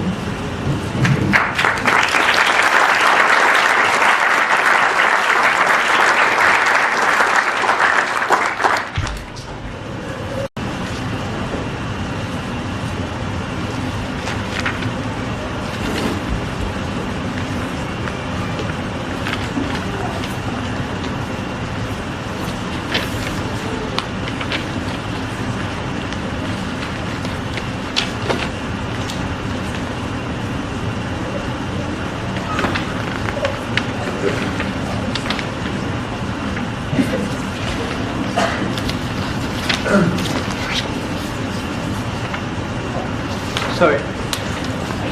Okay, good. Thank you very much for your patience, brothers, sisters, and friends. Okay, first and foremost, see, what's interesting, in the last 10 years in the sociology of religion, there's been academic studies, longitudinal studies as well, that have shown that religion actually has a positive correlation to well-being, in contrast to the atheist worldview. I mean, if we were to reduce it on maybe Dan Barker's disposition today and mine, you may be able to understand that as well. It's a bit angry today. Anyway, so according to the sociology of religion, it has shown that religious people have better mental health, better physical health, lower criminality, high levels of happiness, and high levels of altruism and philanthropic activity. This is academic results, I'm just feeling this, right? Example number one, in 2000, Schnittke, in the Journal for the Scientific Study of Religion, examined a data set of nearly 3,000 adults from the general population, and he found religious involvement had no significant relation with depression, and he found that religiousness was a buffer against mental distress. Also, in the Handbook of Religion and Health, edited by Harold Koenig and others, the authors reviewed 2,000 published experiments, and they found that young people have significantly lower levels of drug and alcohol abuse, criminal delinquency, and attempted suicide. Happiness. The Gallup survey on religion in America concluded that people who agree with God, that agree that God is very important in their lives, are twice as likely to report being very happy in contrast to an atheist. So God makes you happy, man. So be happy, people. Yeah. Also, political scientist Robert Putnam, he surveyed 200 volunteer organizations, and it showed there was a positive correlation between religiosity and membership of volunteer organizations. Take the Index of Global Philanthropy in 2007. It states, which you don't state, religious people are more charitable than non-religious, not only given to their own congregations, but also regardless of income and other demographic variables. So, I think it's another outdated cliche from the atheist. Again, with your apples and oranges, again, I'm saying to you, I'm treating the universe as an object, has a spatial, temporal boundary like we've discussed. We could argue this again until the cows come home. Then you mentioned maybe something like a multiverse. Look, philosophically the multiverse for me doesn't make sense for about 7 reasons. Number 1, the multiverse remains a hypothesis and is very highly speculative, okay? It's a highly speculative mathematical exercise. 2, I would say it's immature and it's a speculative theory bringing a lot of difficulties. 3, if we consult Occam's razor, multiverse, bloated universe, single God, bloated universe, single God. What's the most comprehensive and simple explanation here? Also, spontaneous quantum fluctuations create more questions than it answers. How can a spontaneous quantum fluctuation create a universe? That's the question that you have to understand. It lacks rational force. Also, the universe, the multiverse itself is described by specific physical laws. These laws themselves include constants and boundary conditions, which have to be fine-tuned in the first place. So I think the multiverse argument is a non-argument. It's just basically an atheist wanting to push God out of the question all the time. Also, I'm going to finally end with one argument I didn't address, which was the problem of evil. The big atheist argument. You should spend 20 minutes on that. I think that's a strong argument. And basically, the problem of evil is saying that God is all good and He's all powerful, but there's a lot of evil, gratuitous evil, therefore He can't exist. But I think there are some assumptions here. First and foremost, it assumes that God is just good and just omnipotent. He's just all powerful. But in Islamic theology, we have 99 names and attributes of God that we can reconcile with reality. One of these include He's the wise. So there's wisdom behind these things. Now you may say, but I can't see the wisdom in the baby having cancer. That's fair enough. And we feel for this as well. But the issue is, it doesn't mean the wisdom's not there. That's an argument for ignorance. It's a logical fallacy. Argumentum ad ignoration. Also, it assumes that God doesn't have any morally justified reasons to permit evil in the first place. And I think He does. First and foremost, our primary purpose is not to have a party. It's not to boogie, okay? That's not our primary purpose. Our primary purpose is to basically know and worship God. That's the reality of who we are. Also, God created us for a test, and part of this test is to be tested with suffering and evils. The Quran says, the one who created death and life. So He may put you to test to find which of you is best in deeds. He's the Almighty, the All-Forgiving. Also, God has given us free will, and this makes sense of personal human evil. Because if you didn't have free will, then it's like God making you do good all the time. If you made a universe that all human beings were always doing good, therefore there is no morality anymore, because it's like someone forcing you to do good all the time, which doesn't make sense of you being a moral agent in the first place. But I think the undercutting defeater to the problem of evil is actually, what do you mean by evil? Do you mean it's objective? It's real? If that's the case, then it necessitates God's existence. Because God is the only metaphysical grounding that makes objective values objective. Because God is the conceptual anchor that transcends human subjectivity. So for you to claim that there's objective evil, it necessitates God's existence. Now if you say, well, it's not objective, which I don't want to build a straw man, but I heard some of your stuff, you don't believe in objective anything. If that's the case, your argument is probabilistic. It's like maybe, which is not a very strong argument in the first place. Also, I don't know how long I've got left. A minute and a half. That's not too bad. Well done. I would like, if you can, for us to really start to engage with each other, especially with the audience, especially with the unique literary form of the Quran, because you didn't bring any undercutting defeaters to the unique literary form of the Quran. You didn't understand it by the sounds of it. You didn't bring any undercutting defeaters with regards to how the Quran talks about reality in a way that's not contingent on 7th century Arabia. The example I gave, you didn't address. You didn't even give any undercutting defeaters to the existence of God. You just have an issue about terminology, which is not an undercutting defeater. So really, from a philosophical perspective, you didn't break down the arguments. And the funny thing is, you never constructed any arguments for your particular worldview.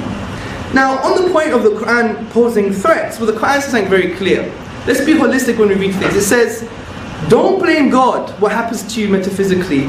Blame yourself. It's the cause and effect from a spiritual perspective. God is not threatening you with this. In actual fact, the Prophet Muhammad, peace and blessings be upon him, he was so worried about human beings. He was a true humanist. Because he didn't want people to suffer in this life or the hereafter. He didn't want people to go to hell. This is why he wanted to spread Islam as much as possible, to engage with human beings and just give them simply the message. And you have to realize that the Quran is an intellectual and emotional text that intrudes in the inner dimensions of man. And the way it does that is by asking questions. As I said before, وَكَذَلِكَ نُفَصِّلُ الْآيَاتِ لِقَوْمٍ يَتَفَكَّرُونَ. And thus we explain our signs in detail for those who reflect. Thank you. So I want to ask you both a question about kind of the underlying view of what you both seem to take rationalism, or rational to me, which is some kind of commitment to evidence. And so I'll ask Hamzه first, I think. So you're concerned with reasons for believing that the Quran is inexplicable naturalistically, so there must be a non-naturalistic explanation.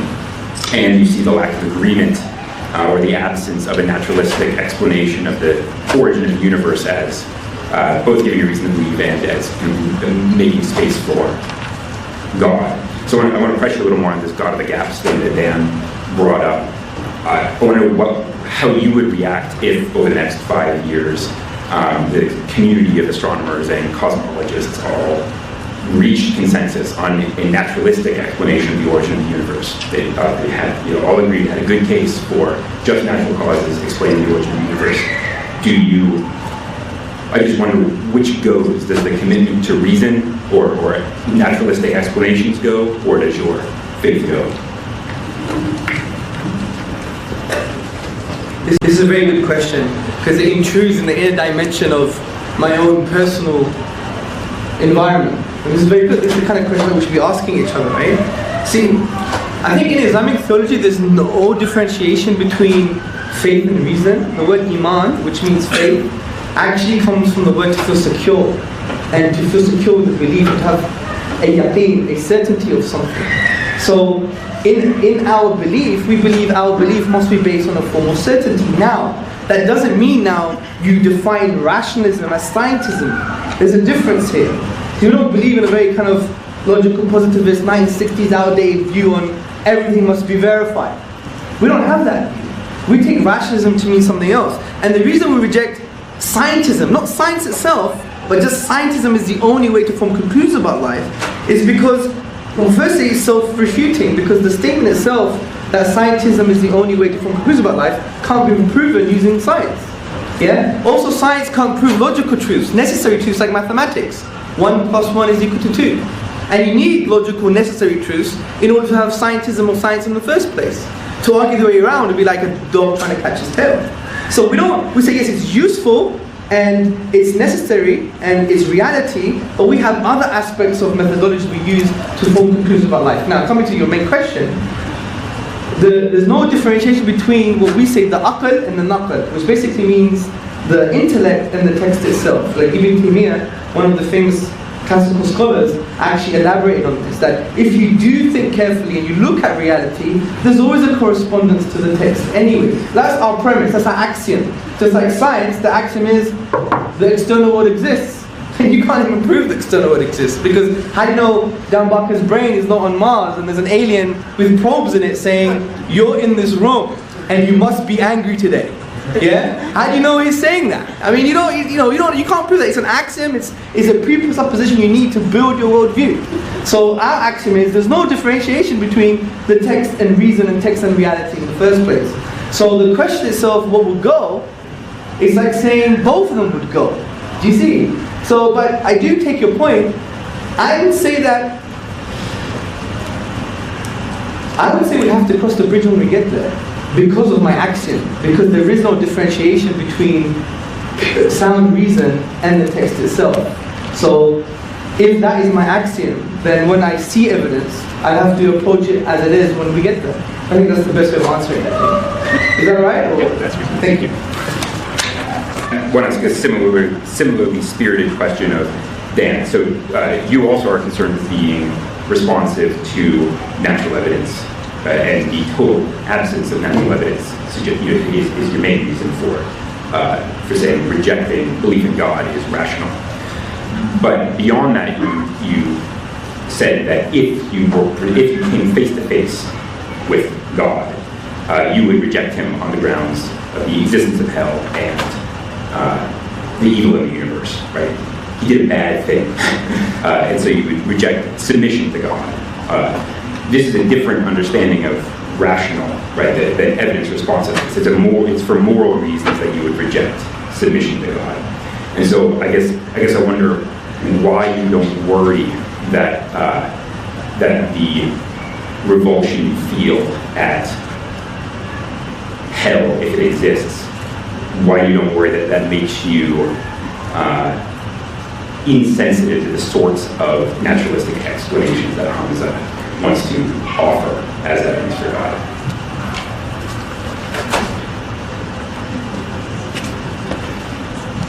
Yeah, I don't think having a moral reservation to a book like the Quran is the same thing as being angry. If that God did exist, I might choose to be angry at that God. I think what's happening here is that what I say about the Quran and Allah and Muhammad makes you angry. And so you project that anger back on me. And you think that I'm angry, therefore, because you think what I'm saying makes you angry. So psychologically, I can't be angry at something that doesn't exist. And to answer your question, science is observation. Basic science is observation.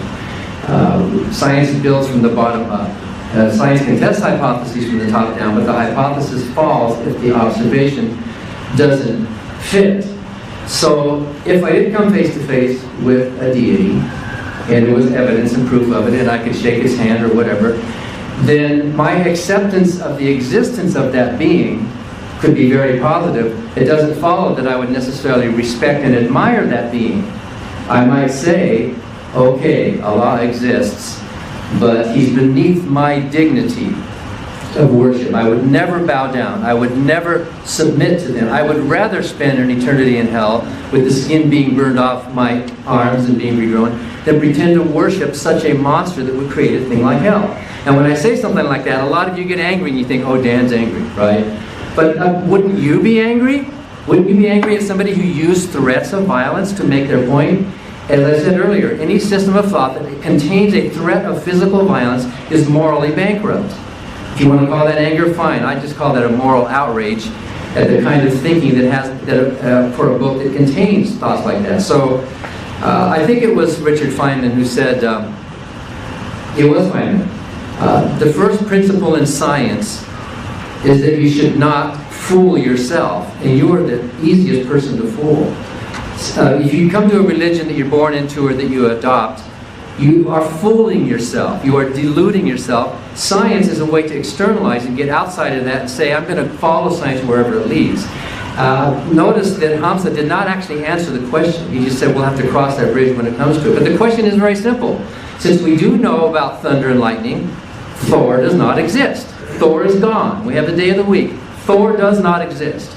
And if you're basing your evidence for Allah on a gap of a lack of understanding about the origin of the Big Bang, which is the argument that you presented today, was your leading argument of why it's consistent with Allah, his question is, what if that gap does close? What if it turns out that there is evidence for the multiverse? And by the way, the multiverse is admittedly a hypothesis, but so is God. They're both hypotheses.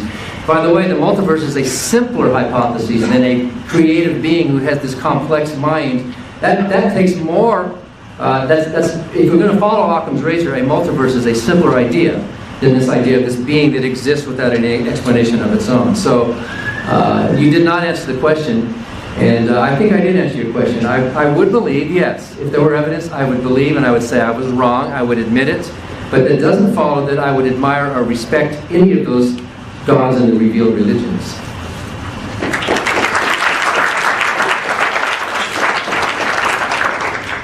This is a question for Hamza. Why would Allah depend on humans to spread his message?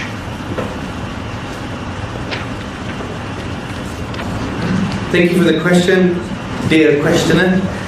Why would Allah depend on humans to spread his message?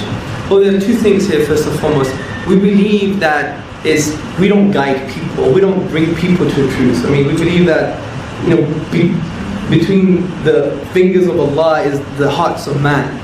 And the word qalb, which is heart, means something that wavers. And you know, our hearts always waver, don't they? And we believe that's in the control of God. So what we're saying is we don't really guide anyone. Human beings, what we do as Muslims, we believe it's a duty and obligation upon human beings to present the truth. I mean, it's a natural thing that people do. If you really like your soccer team, you're going to say to everybody, you must support the soccer team. David Beckham is such a good guy. He's handsome, he's got a British accent. Okay, he sounds sometimes like a woman, but that's a different story, yeah? But the point is, he used to play for Manchester United, you know? So you gotta support that team. You know, the truth of that team. Similarly with people's worldviews, that this is like something more important because you purpose and meaning in life, so you're gonna promote it. Just like, this is why we have groups like Cash. I mean, why are they there? To come together, start discussing different ideas and maybe their particular worldview. So it's a natural thing. So God is telling us, you will be rewarded spiritually as a result of calling people to this beautiful religion. And we believe if you call people to the values of Islam, you will solve things like poverty.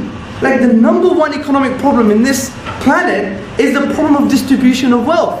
Capitalism is a sick disease. And in my humble opinion, must be eradicated, intellectually of course, as best as possible, because according to UNDP report, for example, there are 250 people who own more wealth than 2 billion people on this planet. But we have enough resources. It's an outdated geopolitical myth that there's not enough resources. According to the Food Agriculture Organization, there's enough calories on this planet to feed about 3 planets. We're greedy. That's what capitalism has done for us. You know, the professor from Maryland University, Professor Koran, actually says that the aspect of greed supports the capitalist model. Growth, growth, growth. So the point is, when we call people to this beautiful religion, not only is it saving you from this damnation, but also it's actually solving human problems, like poverty. This is why the Jews, when Islamic values like economics was implemented in history, the Jews came to our lands. For example, a rabbi, and you can find this letter in the book called Constantinople by Philip Mansell. And a rabbi writes from 1453, and he says, "Oh my brethren, oh my Jewish brothers, come to the land of the Turks, the land of the Muslims. Rich are the fruits of the earth. We're not oppressed with heavy taxes. We have freedom, and we live in peace." That's because some of the values of Islam, like economic justice, the distribution of wealth, was apparent. This is what we want for people as well. It's not just about this kind of metaphysical thing, we're going to save you from hellfire, you're going to feel closer to God, you're fulfilling your own purpose, which is all very important, but it's also about dealing with human problems. And we believe we should be having discussions, what does Islam have to say about economics? You know, these kind of amazing things, and we believe that we have the solution, which is solving the issue of distribution of wealth. If you look into the zakat system, the alms giving and the supererogatory giving of charity, and the aspect of removing interest, and the resources of a particular land belongs to the people, not just to the elite. When you see these principles, you see an amazing economic model. So we want to call people to these values too. So to answer the question, which maybe you think I'm answering the question, is that God is asking us to call people to peace, and that's the reality. Peace in this life, and peace in the hereafter. And this is why God uses human agents to do that. And that's the sunnah, which means the way, the method of God. He's always sent messengers to communicate. And what better thing to sit down with another human being and just to communicate with each other. Imagine you send an angel or something. You can't relate to an angel. We're not angels, surely. Yeah? We relate to human beings. That's probably the most rational, logical thing to do. But I hope I've answered the question. Thank you.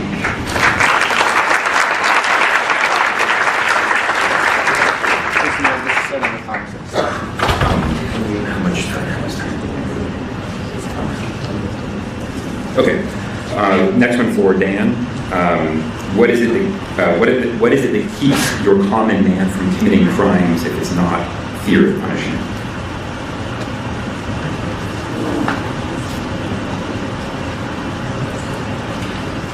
There are some people that do need the fear of punishment. On the bell curve of human characteristics, there are some people over here on the tail end, the sociopaths, the psychopaths, who are not mentally healthy for either genetic or environmental reasons. We don't understand why. In fact, 4% of our species are sociopathic. We do need to build jails and have systems of justice for those people. But the general body, most of you in this room, I think, it's not the fear of punishment that's making you be good. Are you trying to tell me that if it weren't for God or for the law, you're going to go out and start raping and killing? Is that what you naturally are as a human being?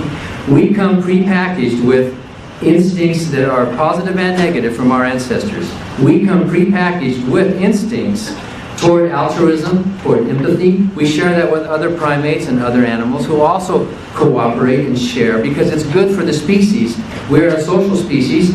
We evolved from ancestors who found it beneficial to cooperate and share and have these altruistic, empathetic impulses. Why do you hold the door open for the person next to you?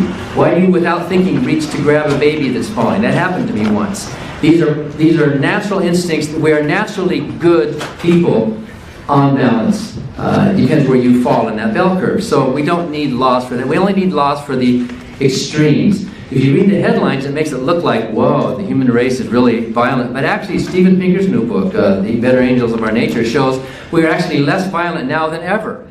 Leave human beings alone. We are a peaceful, loving, caring, sharing bunch of people. Those are headlines because they're headlines. When you see a horrible headline of some horrible thing that somebody did, a Christian or a Muslim fundamentalist or an Orthodox Jew or whoever, or an atheistic Stalin, you see them doing some horrible things, you think, what's the first thing you say?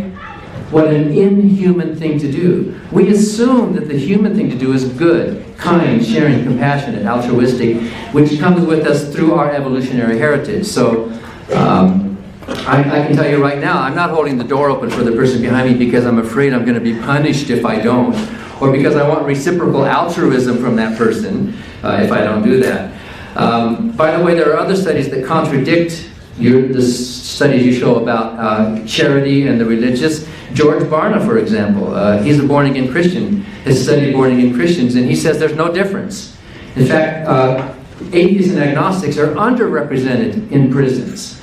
And besides, it's irrelevant. If some people do need religion to be good, to be charitable, that kind of diminishes their moral impulse for being good because they're afraid of going to hell, or because they want to get rewarded in a heaven forever.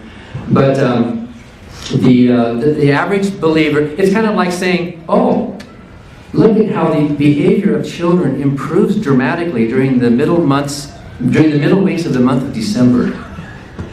The promise of Santa Claus, and look at how things improve. Well, if you need that, well then by all means let's believe in Santa Claus, because believing in Santa Claus improves the behavior of children. Does that mean Santa Claus is real? That's a totally different question. If belief in God does improve people's morality, that doesn't mean that God is real. It just means they're externally motivated to do good rather than internally motivated.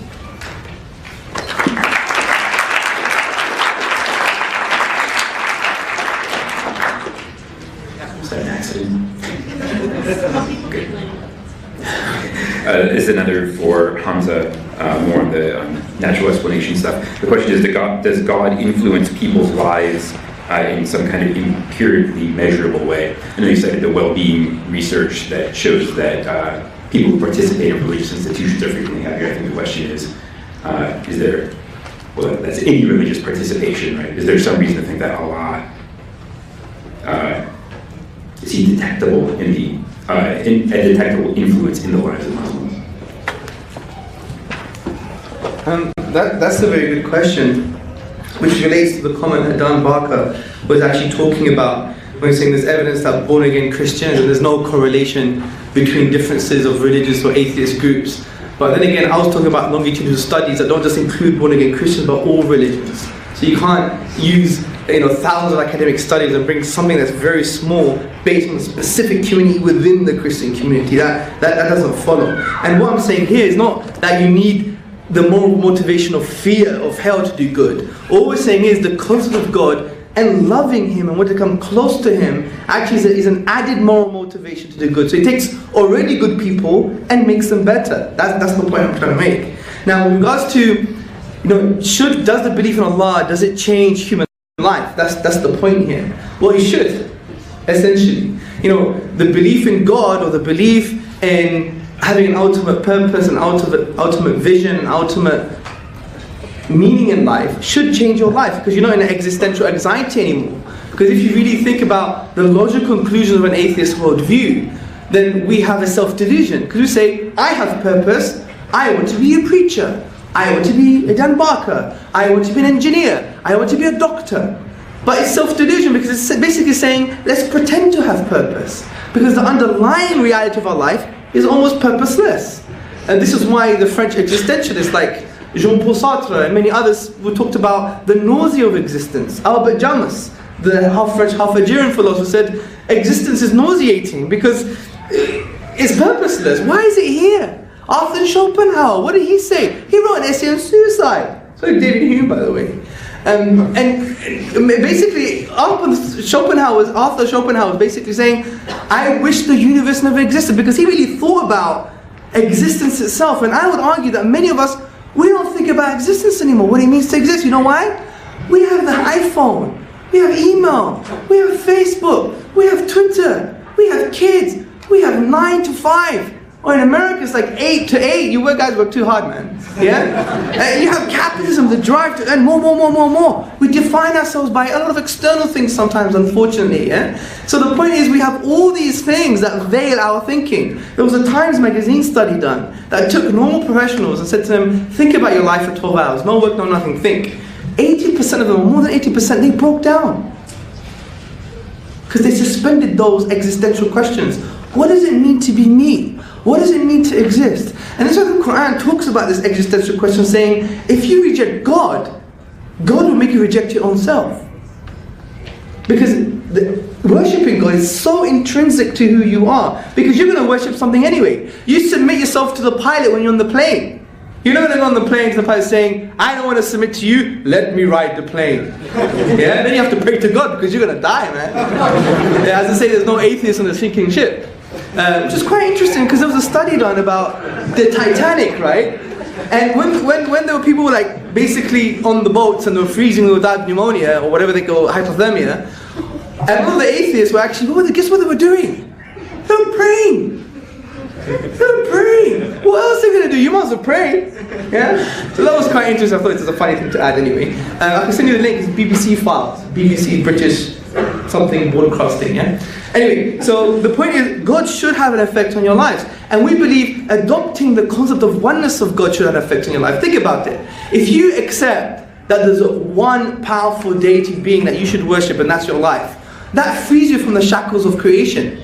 It shouldn't give you an inferiority complex anymore. It means that you don't have a lack of self-esteem. It means that you can't blame aspects of the material world for your problems. You take responsibility now. You don't have this kind of abstract determinism like, oh, it's social conditioning, I'm always going to be like this. That's what the Quran says, take responsibility. It's a very existential point it's trying to say. Now, think about this point that we believe in the Quran. We say, La hawla wa la quwwata illa billah, which basically means there is no true power apart from the power of God. Imagine you internalize that. Imagine what that can do to a human being. It means that everybody in this room, or any material thing in the world, cannot prevent you from doing the thing that you want to achieve in life. Like, the material doesn't have true power, true efficacy. Because you see, the true power is God. Because everything happens as a result of His power and will. So that frees you. That gives you the intellectual and emotional space to create a new realm of possibility for yourself. Just by that concept. Imagine that, if you internalize that concept. Fine, if you don't believe in it, and well, that's a different discussion. But conceptually, if you were to internalize such a concept, it can free you from these kind of shackles. And it's called the blind spot. Because we have blind spots in our lives. We know what we know. For example, I know that I'm Greek, although I look Pakistani, yeah? I know, for example, that I have a white shirt on, right? I know I've gained weight recently, yeah? It's your pancakes, beautiful American diners are the best, man. Wake up in the morning, have your cakes, overeat cakes, eggs over easy, beautiful. That's capitalism.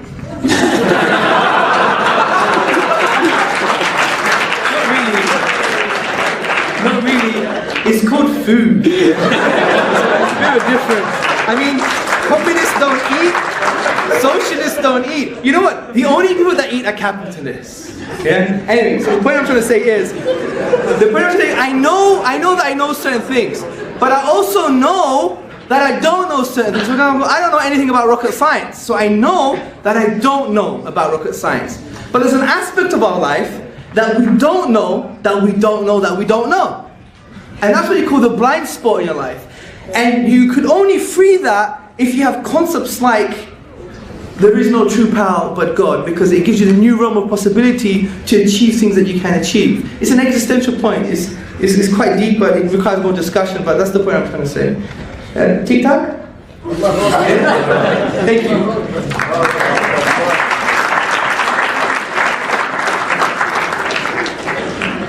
I've selected a couple that are more on point. It should be short, concise answers. So this is for Dan. The question is, so you said that if something doesn't take up space, it doesn't exist. Do the following things exist? Time, human will, numbers, gravity. If so, how much space do they take up?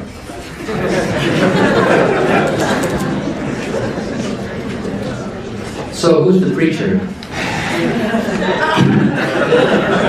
You're so influential, man. You barely touched on the answer, but I agree with you. Any chance to preach? You know, I was a preacher. Did you know the word reverend was a typo? Did you know that? The first letter was originally an N.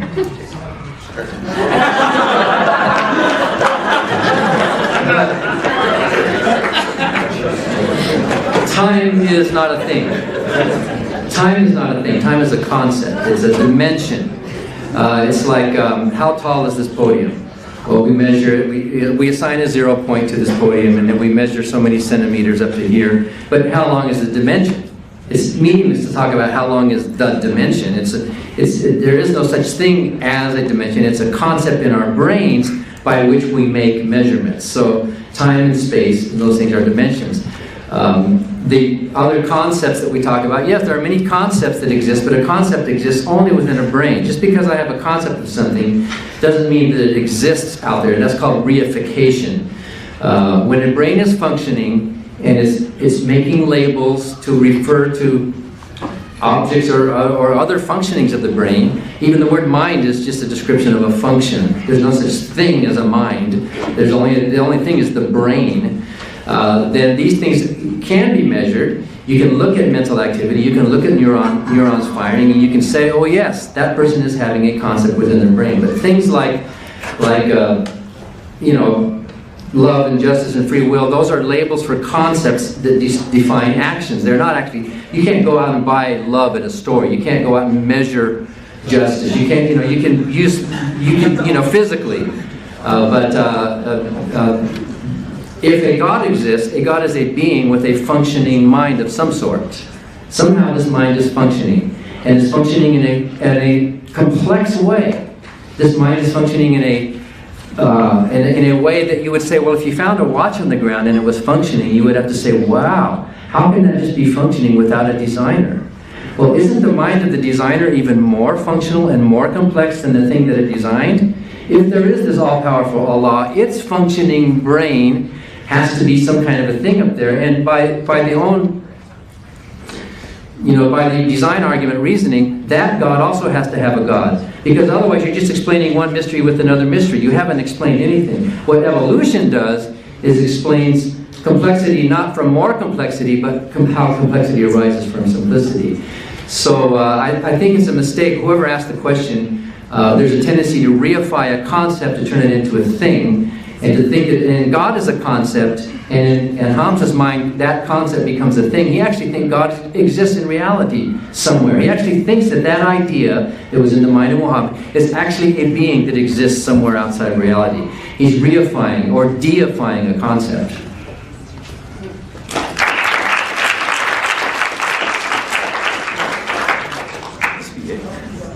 Then we're pretty much out of time. One more question. Again, a pretty focused one. The writing styles of the authors Emily Dickinson and E. Cummings are very unique. Does this make them messengers of Allah? Yeah, that's a very good question. What do you mean by unique? That's the question. Now, I would argue that if you look at every single piece of literature, if a blueprint exists, you can emulate its literary form. For example, in English language, we have the iambic pentameter. In Greek language, we have various forms. In the Arabic language, we have poetry, for example, that have to adhere to the 16 rhythmical patterns called the al-bihar, and so forth and so forth. You have these literary forms. I'm not talking about aesthetic reception. How do they use the rhetorical devices? Where are the embellishments? Where is the eloquence? You know, we're not really talking about this. Well, that's an argument in itself. I'm talking about the structural features of a particular language. When you speak in English, there's only certain forms that you could speak in. Poetry, normal speech, prose, half prose, etc. What kind of poetic forms you use. Those are not entirely unique. You just have to use them because you're expressing yourself in a particular language. What I'm saying is that the Quran itself de-scopes the Arabic language. Every time you try to express yourself, you're never going to achieve the literary form of the Quran, even though you exhaust the finite grammatical rules, the finite letters of the Arabic language, and the finite words. This is what we mean by an act of impossibility, because we go to the nature of the event being the Quran, and the nature being the Arabic language. We exhaust all possibilities, and we can't bring the unique literary form of the Quran. And this is why I mentioned Western academics that even support this type of view. Now the point is, if we're thinking human beings, and this is true, well, let's think about this. It does make an act of impossibility, and if it does, then it conforms to the description of a miracle that I mentioned in my presentation. It's a valid question, but even when you to look at these types of works, you would see that there are particular forms that can be replicated, as we gave the example of Shakespeare and many others. So this is an interesting subject. I mean, for more information, you go to my website, right? It's not selling anything, it's articles, yeah? tezورتزیس.com, and under Exploring the Quran, there is a chapter called The Challenge of the Quran, which has been authorized by scholars in Medina University in Saudi Arabia as well. And also, if you want more information, go to theinimitablequran.com. You could challenge it, let's have questions, let's have an email dialogue, let's have a discussion, and we basically see the Quran for what it is with regards to its linguistic and literary miracle. So I hope I answered the question, give you more food for thought, and maybe an avenue to read around as well. An interesting book is Neil Robertson's book. Yeah, he was an Orientalist, and he was from Lancaster University in England, and it's called The Quran, A Contemporary Approach to a Veiled Text. It's in the English language, and it makes you understand the kind of uniqueness of the Quranic discourse. And he actually converted to Islam as a result of that. It's a high academic study, but it's also done in layman language. So it's Neil Robinson, the Quran, I forgot what I said. It must be, I don't know, what is it? That's it. A something. See what's happening now? It's just your energy, man. It's like it's engulfing me. No, I'm only kidding. Anyway, just type in Neil Robinson and the Quran. A contemporary approach to a veiled text. There you go. I found it eventually. Thank you. Anyway, very nice having you guys. Thank you for hosting me. I'm from Britain. I went through immigration, which was a great thing. Thank you. Yeah? Thank you very much.